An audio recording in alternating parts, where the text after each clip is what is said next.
It is a thrill to be here, to be in Salvador, in the state of Bahia, in Brazil, one of the hinge places of all of human history. It's surprising we don't necessarily think of Salvador or the state of Bahia as being so central, but the role that this place played in history is phenomenal. It cannot be overestimated. I'm standing in front of the Rio Branco Palace, Palacio Rio Branco, which is the place where the governor of Brazil started the Portuguese colonization of Brazil, the first seat of the Portuguese Empire in Brazil in 1549. And we're going back half a millennium to one of the most crucial moments of human history, and that is the rejoining of the Americas with the Old World. Back in the Pleistocene, before the end of the previous ice age, so much water was impounded in the ice sheets and the great glaciers of the northern continents that the sea level was tens of meters lower than today. And that exposed a land bridge which connected Asia and the Americas, the so-called Beringian Land Corridor. And it was in that land corridor that for thousands of years, migrant tribes came across that corridor from Asia to the Americas and peopled the Americas in a time period that is still not clear, not sure, debated by scientists, but perhaps starting as long ago as 20,000 years before the present and continuing up until the time that the land bridge was submerged by the melting ice sheets at the end of the Pleistocene and the beginning of our geologic epoch, the Holocene. From that point onward, there was no land corridor from the Old World to the New World, and human history developed separately. The Old World history connecting Asia, Europe, and Africa had one path, and the indigenous populations of the Americas had a separate and distinct path.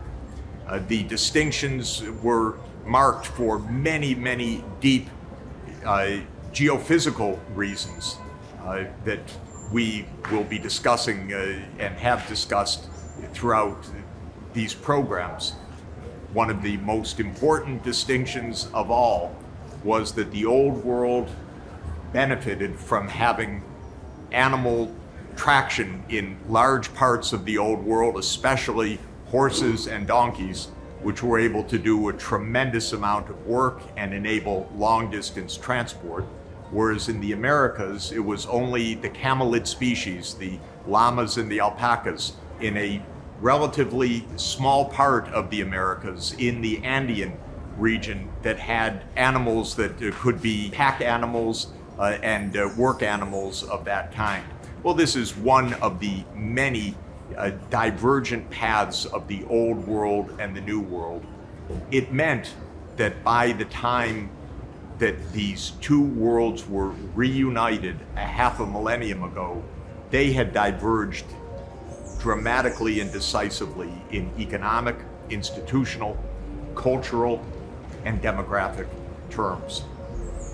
Before the two parts of our world were reunited by oceanic voyages at the beginning of the 16th century, it's estimated that the Old World population was on the order of 500 million people, and the population of the indigenous peoples of the Americas was on the order of 50 million people. Every number is contested. Every number is debated by scientists who argue for larger or smaller numbers. But I think it's convenient to think of a ratio of something like 10 to 1 of the population advantage of the Old World compared to the New World. There were apparently some sporadic contacts, again, heatedly debated how many and in what kind, between the closing of the land bridge 10,000 years ago and the oceanic voyages that began with Columbus and Vasco da Gama 500 years ago. We know that the Vikings made landfall in what is now the east coast of Canada.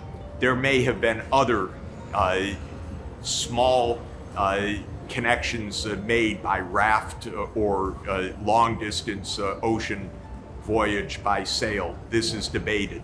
But what is sure is that the two worlds, the old world and the new world, had separate paths, separate histories, separate destinies until they were rejoined. The rejoining occurred a half a millennium ago, and that, of course, is one of the dramatic stories of history. It was in the 15th century, that is in the 1400s, that the Atlantic seaboard nations, especially a small kingdom in the Iberian Peninsula of Portugal, began to develop the capacities for long-distance oceanic navigation. Now, we think of Europe as being the progenitors of long-distance transoceanic navigation and discovery, but we should remember that also in the 15th century, indeed at the beginning of the 15th century, China was way ahead of Europe in navigational capacities and know-how.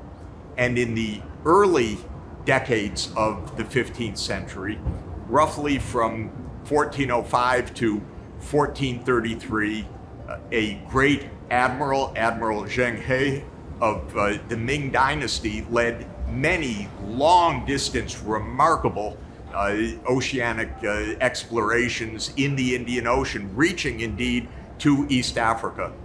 But one of the most amazing and perplexing events of all of history came in 1434, when the Ming Emperor ordered the end of the fleet of the admiral, the end of this vast ocean navigation. Had it continued, he probably would have discovered the sea route across the Pacific to the Americas. History could have been completely different. Perhaps the Chinese would have crossed the Cape of Good Hope from the Asia direction and found their way to Europe by ocean navigation. But the Ming Empire, the Ming Dynasty, stopped the ocean navigation. China was apparently concerned with its northern borders of nomadic invasions overland from the north, not so much interested in the sea. And that left the ocean navigation, using many of the inventions that had come from China, most importantly the compass, to the further discoveries of Europe. Now, within Europe, the great empires of Europe had been in Italy, of course, and in Central Europe, and the western part of Europe, Spain and Portugal, were definitely far behind in the race. But this all changed dramatically and decisively with the events of the 15th century. One of the most ingenious and far-sighted thinkers and rulers of the day was Prince Henry of Portugal, a son of the king. He is known to us as Prince Henry the Navigator, because under his push, Portugal, a very small country that had its independence sometimes on its own, sometimes connected together with the Kingdom of Spain, began to develop improved ocean navigation. They developed what are known to us as the caravels, which were very flexible and skilled ocean-going vessels. And with the caravels, Prince Henry the Navigator led his small nation into exploring first the Atlantic islands off the coast of continental Europe, and then southward to the west coast of Africa and to the Gulf of Guinea, and then farther and farther south along the west coast of Africa. What was Prince Henry the Navigator looking for? He was looking for an ocean passage to Asia. Asia, the place where the silks, the place where the spices arrived, the place where the luxuries came and the riches of the East arrived. But they weren't arriving in Lisbon. They were arriving through the Venetian traders.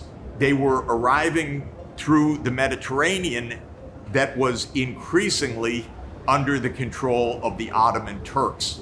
And Prince Henry the Navigator and his counterparts in Spain were looking for an ocean voyage that could take them to the riches of Asia and avoid their rivals of Europe and increasingly the powerful Turks who controlled more and more of the Eastern Mediterranean.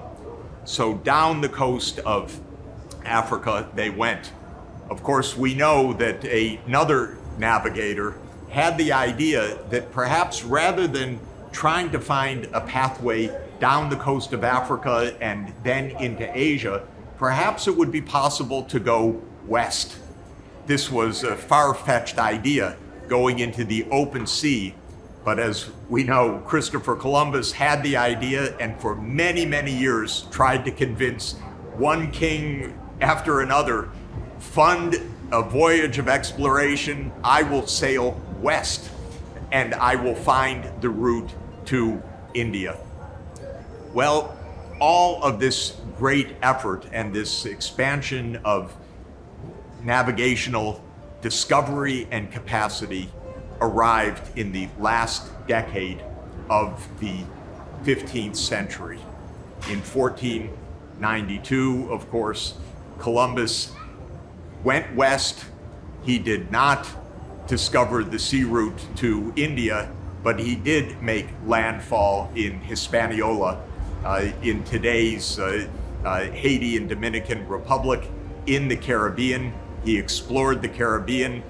He discovered North America and reported back in 1493 to the King and Queen of Spain that there is a new landfall that he had discovered. He was still convinced that this was very close to India. He had his calculations wrong. The knowledge of the scale of the world was very limited and unknown.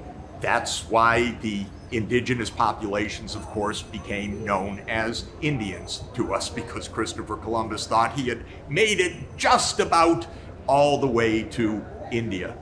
Now, just 6 years later, another equally remarkable and fateful voyage took place when Vasco da Gama, the Portuguese navigator, sailed all the way south along the west coast of Africa and circled the Cape of Good Hope. And then with the aid of Arab seafarers was able to navigate across the Indian Ocean and to reach India. And so in 1498, in the great voyage of Vasco da Gama, Europe, specifically Portugal, was connected by ocean navigation with India, with Asia, for the first time.